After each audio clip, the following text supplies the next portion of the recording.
Namaste, friends. I wanted to take a moment to talk about Yoga Vedanta versus regular yoga, and then Kundalini Yoga as taught by Yogi Bhajan to help people with clarifying what these things all are. Yoga Vedanta is actually two different systems. Classical yoga is based upon what we call Yoga Darshana. So Yoga Darshana is the philosophy of yoga. Its primary text is the Yoga Sutras, and the Bhagavad Gita is also considered to be a primary text of the yoga philosophy.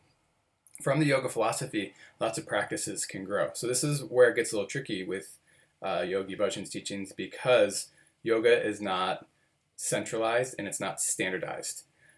But there is a gold standard, or a thing to weigh things against, which is Yoga Darshana, or yoga philosophy. We have a little glitch going on today, and it's not only in the Kundalini Yogi Bhajan world, it's also in modernized yoga, where Yoga Darshana has been removed or modified to fit people's needs. This is ultimately okay on some level, but we also want to have some integrity about working with the source information. So that's Yoga Darshana. Vedanta. What is Vedanta? There's actually many schools of Vedanta. The Hare Krishnas are a form of Vedantic philosophy. They are believers in the philosophy of Achintya Bheda Abheda. And there's also non-dual Vedanta. And many people will refer to that more commonly as Vedanta or Advaita Vedanta. Advaita Vedanta means non-dual end of knowledge. Vedanta means the end of knowledge, or the final stance on knowledge, and Advaita means non-dual. There's a lot of different schools, and I won't lay them all out now. That's not the purpose of the video. But early yoga in the West was very under the influence of Yoga Vedanta. In Yoga Vedanta, they believe in a non-dual essence of reality, and then they use yoga practice as a means or method to prepare people to have a direct knowing or direct experience of that non-dual reality. We find this in the teachings of Yogananda, Shivananda, not to be confused with Shivananda Ashram, but also including Shivananda Ashram, Bihar school, the original source of Kripalu Yoga, and of course Swami Vivekananda, the first Vedantic teacher to come to America, and you could also say the teacher of yoga to some extent. Maybe not how we think of yoga in the modern way, but he was the first, Swami Vivekananda. So there's more. There's lots of teachers that are Yoga Vedanta. Even in the case of Amma, the hugging guru, she has declared that she believes the Advaita Vedanta to be the ultimate truth. She thinks bhakti, she teaches bhakti and karma yoga as the means.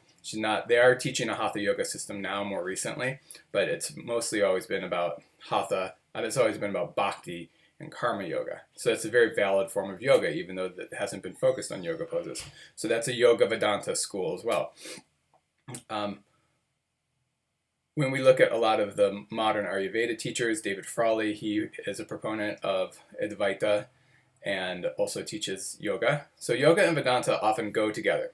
Now, when I started on my path, and I won't go into all the details of my journey, but I was very fascinated by these Yoga Vedanta teachers. But the thing is I didn't really know that these Yoga Vedanta teachers were a specific flavor. I thought all yoga was going to have this essence of this teaching. So when I went to Yogi Bhajan's teachings, I thought I was going to get Yoga Vedanta. And it took a long time to find out that I was just getting Kundalini Yoga as taught by Yogi Bhajan. I'm glad. I really love the Sikh teachings and Sikh scriptures. I got a lot out of that. And I also got a lot out of Yogi Bhajan's teachings in a lot of ways. I'm not here to criticize it. But Kundalini Yoga as taught by Yogi Bhajan, it's not a Yoga Vedanta system. Modern yoga, where people are just learning vinyasa, that's what I call exercise-inspired yoga. They have removed the Yoga Darshana, or the yoga philosophy, and they've also removed the Vedanta. So neither of those richer spiritual traditions are there. And not that yoga for exercise is wrong, but we should be able to properly categorize these things so that people aren't confused when they're out in the marketplace or when we're seeking, which is interdependent in American culture. We can't remove the seeking from the marketplace. That's just how it goes, better or worse. There are nonprofits that are trying to not be part of the financial exchange, but I'm rambling. My main point is yoga is based upon the standard of the Bhagavad Gita and the Yoga Sutras. It's called Yoga Darshana, It's one of the 6 classical schools of Indian philosophy. Vedanta has had a big influence in early and authentic, I would say, America that came to yoga. At some point, those things got dropped off, left behind. People started to create their own systems. And then we have Yogi Bhajan. Yogi Bhajan seems to draw from Advaita.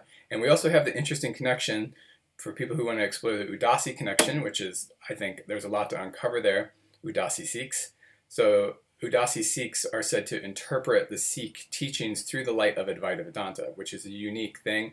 They're a minority Sikh group. They've been chased out of the majority Sikh groups, and it seems as if Yogi Bhajan does have a lot of connections to those, especially since he teaches a form of Sikhism that is friendly to Hindu deities. It's not a strong line. It's in alignment with Udasi. His interpretation also has some Advaitic leanings of how he talks about yoga and how he talks about the Sikh scriptures. Now, he's not teaching Advaita because he's not leaning on the primary Advaitic text or really using Advaitic terminology so much. He's using terminology that could relate. And there could be a lot of work of breaking down how his wording connected to the teaching of Advaita Vedanta, non-dual philosophy.